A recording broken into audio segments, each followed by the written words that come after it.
Hola, ¿cómo les va? Mi nombre es Oscar Pablo Paladino, soy abogado. Eh, en mi primera incursión en este espacio por invitación de mi colega Roberto Fantini, haciendo bosquejos sobre el derecho penal. Bueno, un gusto. La temática en la cual me voy a explayar, o bueno, de la cual voy a hablar en este encuentro, es sobre las medidas de seguridad, especialmente lo que se refiere a las medidas de seguridad curativas, las que están establecidas en el artículo 34 del Código Penal en su primera parte. Eh, Viendo las medidas de seguridad o estudiándolas o analizándolas, me viene a la memoria un cuento de un escritor de ciencia ficción, Philip Dick. Escribió de la década del 50, escribió cuentos que fueron fundamento de películas como Blade Runner. Escribió uno que se llama Minority Report, reporte de la minoría. Luego se hizo una película donde trabaja Tom Cruise. Bueno, en este cuento Dirk habla de una repartición en una ciudad futura que se llama repartición de precrimen o departamento de precrimen, donde se basa en la existencia de este departamento, ¿no? De tres seres, entes, personas que tienen capacidades paranormales que le permiten visualizar hechos futuros. Y los utilizan estas tres personas, estos tres seres, los utilizan para visualizar crímenes futuros. Bueno, una vez que estos entes visualizan crímenes futuros, los reportan, los funcionarios de esta repartición van a detener al futuro autor de ese futuro crimen, lo detienen, lo encarcelan y por lo tanto evitan la comisión de ese crimen. Esto lleva a una sociedad con criminalidad cero. Bueno, lean el cuento, vean la película, porque en realidad después el desarrollo indica que el remedio es peor que la enfermedad. Lo que me trae a mí a colación es la cantidad de gente que quizás está encerrada en este momento aquí en el país, producto de futuros crímenes que no cometieron o que podrían cometer, pero están encerradas en función de esa cosa que podría llegar a suceder. La diferencia es que quien los encierra no son seres con capacidades paranormales para visualizar el futuro, sino gente de carne y hueso sin ningún tipo de capacidad paranormal, como son los jueces, que determinan en muchos casos arbitrariedades e injusticias bastante grandes. Bueno, visto esto, y el enfoque va a ser para ese lado, ¿no? La constitucionalidad, la legalidad de las medidas de seguridad y su aplicación, especialmente las curativas, tal cual están redactadas en el Código Penal, en su artículo 34. Bien, vamos a entrando en tema. Nuestro derecho adopta el sistema de doble vía, es decir, prevé dos recursos para instrumentar la reacción estatal frente a los delitos. Por un lado, la pena, como es una consecuencia jurídica del hecho punible, y por ello condicionada a su imposición a que en el proceso se haya acreditado que el acusado ha sido autor o partícipe de un comportamiento típico antijurídico y culpable. Y el otro recurso que tiene nuestro sistema es la medida de seguridad, el tema objeto de análisis de hoy, que es una consecuencia jurídica de la comisión de una conducta típica y antijurídica por un sujeto declarado inimputable en el proceso penal para quien la ley prevé una restricción de derechos que encuentran fundamento en razones preventivas. Retengamos esta palabra, razones preventivas, que quizás es el kit de la cuestión de esta figura del derecho penal que tensa ciertos preceptos constitucionales y está tan floja de papeles en cuanto a la defensa de principios y garantías. Es decir, la pena es una reacción que mira al pasado, para ponerlo de este lado, porque presupone la culpabilidad del autor por la comisión de un hecho antijurídico, mientras que la medida de seguridad es un instrumento que preserva el futuro, ya que presupone la peligrosidad duradera del autor. Es decir, la pena va al pasado, a un hecho comprobado, presuponiendo la culpabilidad del autor, mientras que la medida de seguridad mira al futuro, ya que presupone una peligrosidad duradera del autor, es decir, como estos entes del cuento que cité, es decir, van a cometer un crimen, en base a eso los encerramos. El tema es que estas últimas, las medidas de seguridad, en relación a las penas, carecen de la protección que supone el principio talionario, al condicionar su límite, puesto que al no estar relacionadas con la culpabilidad, sino con la peligrosidad, posibilitan intervenciones más gravosas que las penas que corresponderían en caso de que el imputado fuese declarado imputable. ¿Se entiende? No hay el principio talionario es el código de Hammurabi, ojo por ojo, diente por diente, que es lo que establece la proporción a un castigo. Bueno, ese precepto, esa garantía de las penas no están en las medidas de seguridad, no existe proporción o límite en su aplicación. Bueno, en nuestro sistema, para introducir así en el tema, tiene 3 tipos de medidas de seguridad que puede aplicar un juez. Las educativas, que se le aplican a los menores que cometieron un delito, las eliminatorias, que son las que están establecidas en el artículo 52 del Código Penal, que son para reincidentes, no vamos a dedicarnos a esta, y por último las que están previstas en el artículo 34, el primer inciso, que son las medidas de seguridad curativas. Vamos a leer este artículo y analizarlo y ver las cuestiones que tiene y que son discutibles. ¿Qué establece el artículo 34? No son punibles, primero, el que no haya podido en el momento del hecho, ya sea por insuficiencia de sus facultades, por alteraciones morbosas de las mismas, o por su estado de inconsciencia, error o ignorancia de hecho no imputables, comprender la criminalidad del acto o dirigir sus acciones. En caso de enajenación, el tribunal podrá ordenar la reclusión del agente en un manicomio, del que no saldrá sino por resolución judicial, con audiencia del Ministerio Público y previo dictamen de peritos que declaren desaparecido el peligro de que el enfermo se dañe a sí mismo o a los demás. En los demás casos en que se absolviera un procesado por causales del presente inciso, el tribunal ordenará la reclusión del mismo en un establecimiento adecuado hasta que se comprobase la desaparición de las condiciones que le hicieren peligroso. Nosotros nos vamos a enfocar en el de enajenación. Como podemos apreciar de lo que acabo de leer, la ley argentina tiene prevista una verdadera pena por tiempo indeterminado para el inimputable mayor de edad que es absuelto por falta de comprensión y dirección de sus actos al momento de cometer el delito. La aplicación de esta medida de seguridad es potestativa del juez que interviene en el proceso. Implica la comprobación de 2 presupuestos. Uno, que haya habido un hecho típico, antijurídico en cabeza del sujeto inimputable, así que haya cometido un delito. Y el segundo es que haya que comprobar, se supone, comprobar la existencia de un peligro de que el autor se dañe a sí mismo y a los demás. Y la duración de esta medida de seguridad que él puede aplicar es absolutamente indeterminada en el tiempo y la cesación depende en exclusividad de la desaparición de ese peligro genérico de daño que genera el internamiento del enajenado.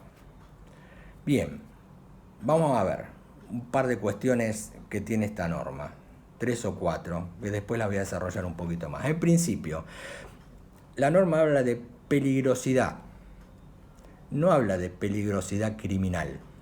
Es decir, peligrosidad criminal significaría futura comisión de un delito, pero la norma al hablar de peligrosidad plantea un inconveniente, que es que el derecho penal, si no es peligrosidad criminal, estaría interviniendo y excediendo su propia legitimación de constatación de comisión de un hecho típico por la mera posibilidad de un conflicto social, que puede generar peligrosidad social sin llegar nunca a la órbita del derecho penal. Es decir, el concepto de peligrosidad en general, sin ser criminal, plantea el problema de que el derecho penal pueda intervenir en situaciones que no es su ámbito. Primer punto. Segundo punto, no existe tiempo máximo previsto legalmente para mantener el cierre del imputable. Acá hay una desigualdad de trato, es decir, el imputable de la comisión de un delito, la norma establece para el hecho que cometió una limitación, un tiempo máximo de castigo por el hecho realizado. En el inimputable no. No establece fin, es indeterminado. Ya hay otro problemita. El tercer problema es que no hay atisbo de proporcionalidad entre el hecho que cometió, el hecho que posiblemente cometerá, que es incierto, y el tiempo que estará privado por la libertad. Es decir, tres cuestiones. Un derecho penal que se puede extramilitar en su intervención porque la peligrosidad no dice la norma que es criminal. Un problema de desigualdad frente al imputado, ya que la sanción que prevé para el inimputable no tiene límite de tiempo. Y en tercer lugar, carencia de proporcionalidad entre el tiempo que va a estar castigado o privado de su libertad, el hecho que cometió y el futuro hecho incierto que podría cometer. Y el otro tema grave, a mi entender, es que la norma habla de finalización de la medida de seguridad con el cese del peligro. Y aquí equipara dos conceptos equivalentes, que para mí es un error conceptual, que es enfermedad y peligrosidad. ¿Por qué? Porque si el cese de la enfermedad implica el cese de la peligrosidad y el inimputable tiene una enfermedad para la cual la medicina no haya cura, es un tema. Bien, de lo que leí y de lo que establece la norma, adquiere relevancia un concepto que es el de peligrosidad. Vamos a analizarlo en este sentido. Pongamos un sujeto imputable. No inimputable, imputable. A ese sujeto se le imputa un hecho típico, antijurídico, se le prueba la existencia del mismo, se le pone en cabeza de él, se le reprocha su actitud y se lo declara culpable. El hecho típico que cometió funciona como garantía para el imputado frente al poder punitivo del Estado. ¿Eso qué significa? Es decir, a mí me imputaste este hecho, no me podés castigar mucho más o más allá de lo que la ley establece como castigo para ese hecho. Es decir, el hecho típico pone un límite y funciona como garantía para el imputado para que no lo castiguen más allá de lo que cometió. Ahora, ¿qué es lo que funcionaría, se supone, como garantía para el inimputable? Para que el Estado no se exceda en el castigo que le va a propinar. La peligrosidad. Y ahí ya tenemos un problemita, porque la peligrosidad no es un concepto fáctico o un concepto concreto como puede ser el hecho típico, está descrito en el Código Penal, en el artículo, en el tipo. La peligrosidad es un hecho incierto, es un hecho, ¿cómo podemos decir? Una noción probable.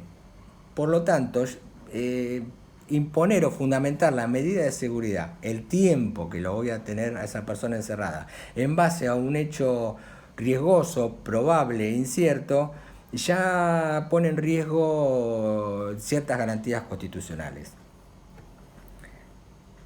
¿Cómo mido yo esa peligrosidad? Es decir, ¿cómo logro, como inimputable, como persona, como sujeto de derecho, que esa peligrosidad de alguna manera me la gradúen, me la concreticen, a los efectos de poder decir, más allá de este peligro, no me podés castigar?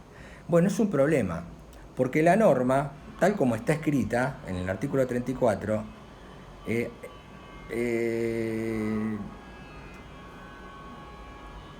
hay ausencia de proporcionalidad. O sea, una de las formas que yo puedo concretizar esa peligrosidad es vincularla con el hecho que cometí. Vamos a graduarla, la tenemos que concretizar, porque eso me va a servir de garantía y de límite para que no me castiguen más allá de allá. Bueno, una de las maneras podría ser vincularla con el hecho que cometí. Una cosa es entrar a una librería, agarrar un lápiz, llevármelo porque creo que es mío, o meterme en una casa, o pegarle un palazo a alguien en la cabeza, o matar a alguien. Bueno, puedo graduar la peligrosidad en función del hecho que cometí. Bueno, la ley no dice eso. No pone proporcionalidad, no establece proporcionalidad con el hecho perpetrado. No depende ni en su forma ni en contenido con la gravedad del ilícito. ¿Dónde pone la peligrosidad? en el autor, en tanto anormal, menor, enfermo, habitual, loco, y ahí denomina la peligrosidad. O sea, pasamos peligrosamente de un derecho penal de acto a un derecho penal de autor. Otro concepto que pone en tensión con la Constitución. Bien, ahora bien, la ley establece que, siguiendo con el tema de peligrosidad, dos criterios de apreciación judicial de peligrosidad. Bueno, un criterio es el legal, es decir, cometiste un hecho ilícito, lo establece el artículo 34, cometiste un hecho ilícito, por ese hecho ilícito ya sos peligroso y te corresponde a medida de seguridad. Pero después hay un criterio judicial, que es el que el juez, en el curso del proceso, va a determinar tu nivel de peligrosidad. Bien, pero la realidad tribunalicia muchas veces demuestra otra cosa. Por ejemplo, al admitirse la imposición de la medida de seguridad de internamiento, sin llegar a la certeza de la participación del sujeto inimputable. Por ejemplo, muchas veces cuando el juez constata en el sujeto sometido a proceso la falta de comprensión de sus actos o posibilidad de dirigirlos conforme a sentido, lo declara inimputable, dicta un auto de sobrecimiento con el que finaliza la investigación penal y dispone la medida de seguridad de internamiento por tiempo indeterminado. En la realidad, ¿no? Ante ello, el procesado inimputable, que solo tenía en su contra un estado de sospecha, en cuanto a la comisión de hecho ilícito investigado, ve definitivamente cerrada la posibilidad de discutir en juicio pleno, la certeza de su participación en el hecho que prima facie se le enrostrara. Su estado de inocencia se transforma directamente en estado de culpabilidad por un mero auto de sobrecimiento, que cierra la investigación penal sin llegar a la etapa de debate o juicio contradictorio, pero imponiéndole la medida de seguridad que lo priva de su libertad indefinidamente. El agente imputable, en cambio, tiene la garantía de exigir plena certeza de la prueba de la comisión de un delito que le sea atribuible en cuanto a hecho histórico pasado. En cambio, quien resulte inimputable ve restringida su libertad por un mero juicio de pronóstico futuro, como el cuento. Al respecto, como simple pronóstico que encierra el juicio de peligrosidad, carece de certeza, cientificidad y seguridad jurídica. Bajo ese rótulo se encubre una mera intuición del juzgador, desprovisto de la posibilidad de verdadero control. Esto trae aparejado una serie de problemas. Si el pronóstico que yo establezco sobre, primero, no puedo demostrar en juicio si realmente yo cometí el hecho ilícito, ya por un auto de sobrecimiento me encierran. Pero vamos a suponer que todo queda librado al pronóstico del juzgador. Si ese pronóstico es favorable y me liberan y no cometo ningún delito, se demostraría que el jugador no se equivocó, es un pronóstico correcto. Si el pronóstico es bueno y me libera y yo cometo un delito, se demostrará que el pronóstico del jugador era incorrecto. Ahora, si el pronóstico es desfavorable, ¿cómo demuestro que el jugador se equivocó? No hay forma de saber que esa persona que está encerrada y sigue encerrada y seguirá encerrada, si hubiera sido liberada, hubiera cometido un delito. No hay posibilidad de control sobre el criterio y el pronóstico que el jugador arbitrariamente establece en el juicio. Grave problema. Entonces, lo que decíamos que la peligrosidad tendría que ser de alguna manera garantía para el inimputable de limitar el poder punitivo del Estado, evidentemente nos damos cuenta que no es así. El juicio de peligrosidad tiene un fundamento defensista para la colectividad, no para el imputado. En cuanto a ello, debe denunciarte un carácter utilitario, es decir, utiliza al hombre, al inimputado, en este caso, como una forma de defensa social, en desmedro de la dignidad humana. Pasa así a transformarse en un instrumento que se sacrifica para la protección del resto de la sociedad. He aquí otro problema constitucional. En definitiva, vemos que el concepto de peligrosidad criminal en tanto pronóstico de futura recaída en el delito es un juicio de probabilidad, que nada aporta como garantía al individuo frente al poder punitivo del Estado. Bueno, ¿qué cuestiones constitucionales en base a lo que venimos viendo se ven afectadas por la forma en que está redactada la norma y por la aplicación de la misma por parte cotidiana de los jueces? Bueno, primero tenemos que entender que el derecho penal, como aquel conjunto de normas, que es quien se encarga de limitar la potestad del Estado de castigar, determinando lo que es punible y sus consecuencias. Es por ello que se haya facultado para poder acotar su poder punitivo. Pero ahora bien, el derecho penal, a su vez, está limitado por ciertas cuestiones de origen constitucional. No debe perderse de vista que el objetivo primordial de la Constitución es garantizar la libertad del individuo, estableciendo limitaciones al poder, impidiendo que éste se avasalle. ¿Qué principios constitucionales para mí se ven afectados por la aplicación de esta norma? En primer lugar, el principio de legalidad.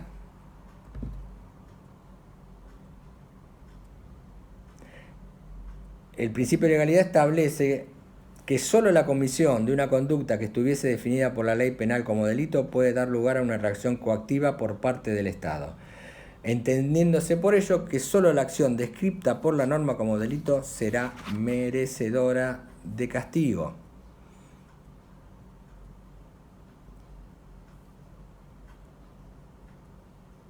La dificultad mayor que genera la redacción del artículo que vimos es que la falta de previsión de un límite legal de duración. En su caso, se observa que ello afecta tanto al principio de legalidad como al de seguridad jurídica, en consonancia al que primero exige la determinación de la duración máxima tanto de las penas como de las propias medidas de seguridad. Las medidas de seguridad como tales consisten, al igual que las penas, en privación de ciertos derechos fundamentales.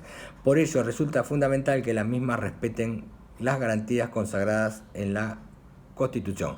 El principio de legalidad, entonces, no cumpliría más que una función de garantía destinada al sujeto, ya que él mismo determina la imposibilidad de que el Estado ponga en funcionamiento su poder punitivo más allá de los límites fijados por la ley. Es decir, entendemos que el principio de legalidad se ve vulnerado, ya que no se establece en la norma del artículo 34 un límite a la medida de seguridad a imponer. La igualdad ante la ley es lo que charlábamos en el tema de la peligrosidad, es decir, un inimputable, un sujeto imputable de delito sabe de que se imputa, se puede probar, puede ofrecer prueba, puede controlar la decisión del juez y no puede ser castigado más allá de lo que la ley establece para el hecho que se le comprobó. En cambio, el inimputable no tiene esa posibilidad. La consecuencia directa es que por un mismo hecho una persona imputada puede ni siquiera ir presa, ni siquiera ser detenida. En cambio, por el mismo hecho, ya sea leve o grave, una persona inimputable puede estar detenida en forma indefinida, mucho más allá inclusive de lo que la pena del delito que cometió establece. Luego tenemos el principio de proporcionalidad. El Estado establece que exige que los derechos suspendidos guarden cierta proporcionalidad con el hecho cometido por el sujeto. Resulta que el artículo 34 no advierte correlación alguna entre la respuesta penal dirigida hacia el imputable y el bien jurídico afectado por el hecho. Entonces debería entenderse que ello se hace a partir del límite temporal previsto para la medida de reclusión, la cual resulta por tiempo indeterminado. Podría suceder, por eso, al no tener principio de proporcionalidad, que un juez no puede someter a la gente al cumplimiento de dicha medida por un tiempo mayor del que le hubiese correspondido si hubiese sido declarado culpable por el delito realizado. Es decir, el tema de la peligrosidad, que es lo que lleva al juez a encerrar por tiempo indefinido a una persona, no tiene en la norma ningún establecimiento de proporcionalidad para ligarlo por lo menos al hecho que cometió. Y luego la mínima intervención del derecho penal y el principio de dignidad humana. Ya vimos que el concepto de peligrosidad, planteado como está en la norma, no habla de peligrosidad criminal, por lo tanto el derecho penal es muy factible que se extralimite en cuanto a su intervención de una peligrosidad que no es delictual sino social. Y el principio de la dignidad humana es que en realidad, como vimos, al poner la causa del encierro en función de las características de la persona y no de lo que hizo, lo está utilizando como herramienta o mecanismo o instrumento para la seguridad social, para que la sociedad se sienta más tranquila. Bien, como conclusiones, uno podrá decir, ¿y qué hacemos? Es decir, tenemos un hecho delictivo, un inimputable, lo dejamos, no lo dejamos, lo encerramos, es un peligro para la sociedad. Bueno, acá la idea es reflexionar sobre esos temas. En primer lugar, es una persona, es un sujeto de derecho y le caben las mismas garantías y derechos constitucionales que a cualquiera de nosotros. Por lo tanto, tendríamos que plantearnos algunas cuestiones. En principio, el tema de la proporcionalidad. Si bien la jurisprudencia, en alguna manera, a veces que nos extenderíamos en el tiempo, la jurisprudencia subsana muchas veces estas injusticias, correspondería que la ley establezca como mínimo que el tiempo de encierro, de limitación de la pena, tenga vínculo con el hecho cometido. No puede ser que una persona esté más tiempo encerrada que por un hecho determinado, inclusive un hecho leve, mucho más allá de lo que la ley establece, que sería penado si fuera declarado imputable. En segundo lugar, ¿hasta dónde interviene el derecho penal? Entonces, como mínimo, hasta tanto el inimputable cumpla un tiempo de reclusión similar al que le hubiera correspondido en caso de ser imputable. Más allá de ese lugar, corresponde la intervención que se corre el derecho penal y corresponde la intervención del derecho civil. Hay una nueva ley de salud mental que se fija y que tutela los derechos de la persona alienada y busca su curación y busca la atención de la enfermedad que padece. Y el derecho penal no es quizás el ámbito adecuado para ese seguimiento y evitar las injusticias que muchas veces sucede, que hay mucha gente encerrada en función de hechos que no cometió y no sabemos si va a cometer. Quizás lo ideal sería que una vez que sea declarado inimputable una persona, el derecho penal pase las actuaciones al derecho civil y que el derecho civil, vuelvo a reiterar, a la luz de la nueva ley de salud mental, se haga cargo de esa persona. Bueno, espero que haya servido, les mando un abrazo y bueno, saludos a todos, nos veremos en la próxima intervención.